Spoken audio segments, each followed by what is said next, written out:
Let's go to the book of Daniel, chapter 3, verse 8. Daniel 3 and 8. Wherefore, at that time, certain Chaldeans came near, and accused the Jews. They spake and said to the king Nebuchadnezzar, O king, live forever. Thou, O king, hast made a decree, that every man that shall hear the sound of the cornet, flute, harp, sackbut, psaltery, and dulcimer, and all kinds of music, shall fall down and worship the golden image. And whoso falleth not down and worshipeth, that he should be cast into the midst of a burning fiery furnace. There are certain Jews whom thou hast set over the affairs of the province of Babylon, Shadrach, Meshach, and Abednego. These men, O king, have not regarded thee.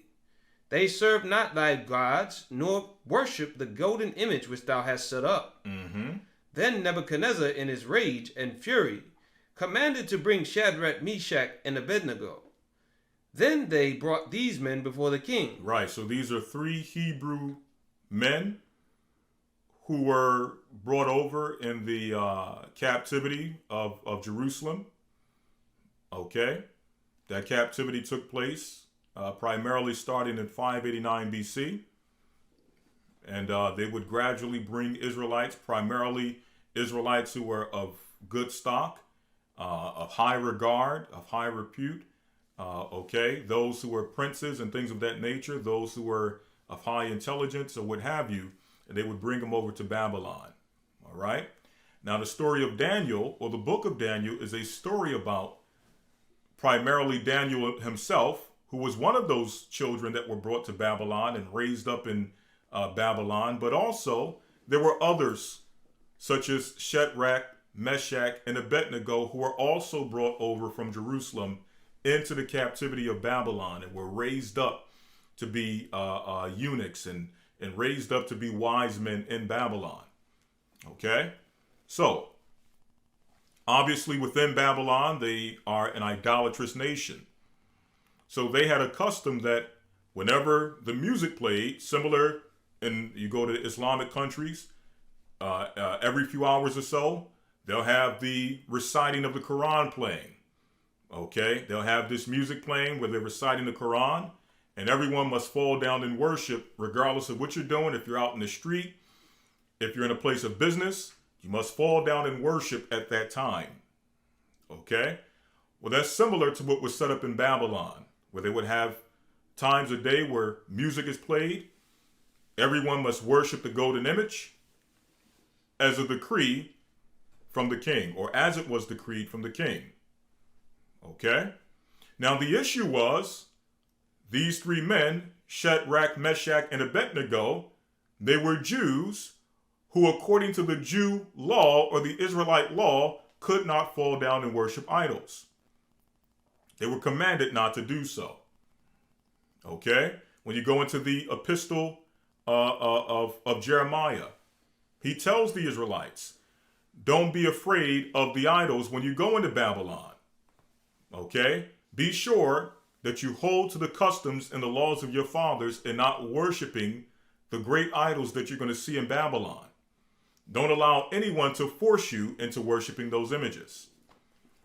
So they kept to that principle. They kept to those customs. They kept to those laws. Well, because of it, because they kept to those laws, they were imprisoned. Okay? Now, they weren't imprisoned because they decided to go and commit murders in Babylon and kill idolaters in Babylon. They didn't go around stealing from the Babylonians. That's not why they landed in prison. They landed in prison because they held the customs and the laws of their forefathers. Which laws? Not worshiping any other god outside of the Most High God and not bowing down to idols. Okay? So for that purpose, they were thrown in prison. All right? Go ahead. Daniel 3 and 14. Nebuchadnezzar spake and said unto them, Is it true, O Shadrach, Meshach, and Abednego? Do not ye serve my gods, nor worship the golden image which I have set up? Now if ye be ready, that at what time ye hear the sound of the cornet, flute, harp, sackbut, psaltery, and dulcimer, and all kinds of music, ye fall down and worship the image which I have made, well.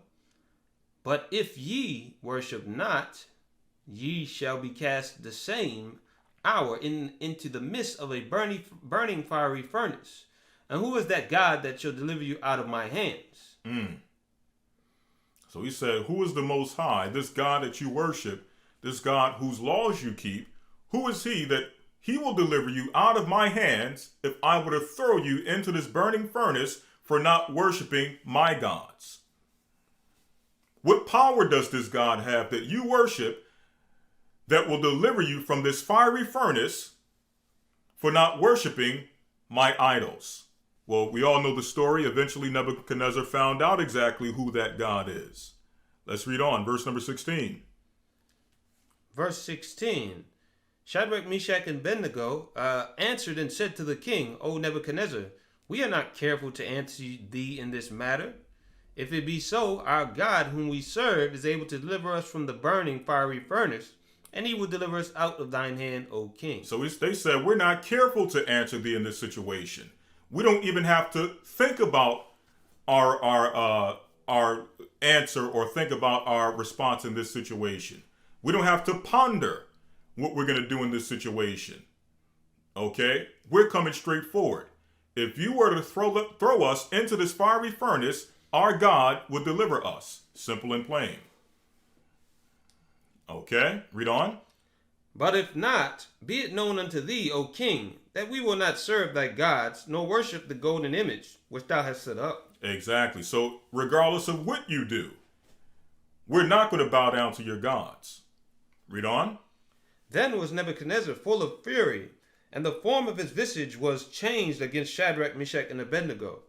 Therefore he spake and commanded that they should heat the furnace 7 times more than it was wont to be heated. Right. So he wanted this fiery furnace to be burned 7 times hotter than it was normally heated. Okay? Just to show that or make an example of these men who rejected him and refused to worship his gods to his face. Read on. And he commanded the most mighty men that were in his army to bind Shadrach, Meshach, and Abednego, and to cast them into the burning fiery furnace. Then these men were bound in their coats, their hosen, and their hats, and their other garments, and they were cast into the midst of the burning fiery furnace. Therefore, because the king's commandment was urgent, and the furnace exceeding hot, the flame of the fire slew those men that took up Shadrach, Meshach, and Abednego. And these 3 men, Shadrach, Meshach, and Abednego, fell down, bound into the midst of the burning fiery furnace. So it says the fire was so fierce that it burnt the men that were trying to put Shadrach, Meshach, and Abednego into the furnace. That's how vicious this fire was. Okay? But the one thing that we want you all to take away from this story is the confidence and the boldness that these men possessed. Even in the face of death, even in the face of torture, they carried a boldness with them. That irregardless of what you have decided to do with us, we're not going to turn our back on God. Okay? And as we read earlier, the Apostle Paul said that we get confidence when we read of his tribulation. Right? So the question is, where did they get their confidence from? To say that in the face of tribulation, we're not going to fold. We're not going to bend backwards. Okay? We're going to stand on our ground. We're going to stand on our commandments. We're going to stand with our God, and we're going to take heed to what he has commanded us. Where did they get that from? Well, they had examples of those who came before them. They had examples of men such as Moses, who stood in the face of adversity. Okay? They had examples of Abraham, who stood in the face of adversity.